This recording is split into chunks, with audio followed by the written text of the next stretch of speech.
ये क्या है? Washing machine. लेकिन अनबॉक्सिंग कैसे किया था? उठाया फेंक दो इसे, कोई काम की नहीं है।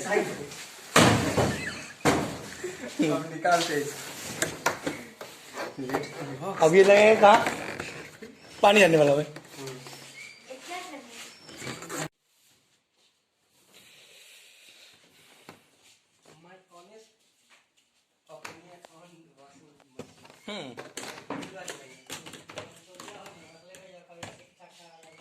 हाँ पैक करके फैल जाएगा बने से।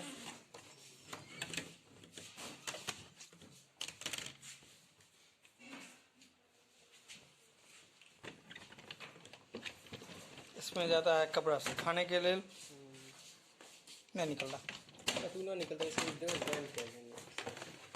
इसमें होता है कपड़ा धुलाई।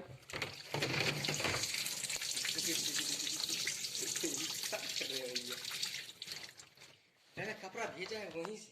वहीं से कपड़ा कपड़ा वहीं भेजा है। तो वहीं से गया गमछा एक शर्ट देता है। एक सेट गमछा एक लुंगी भी होगा देखो ना।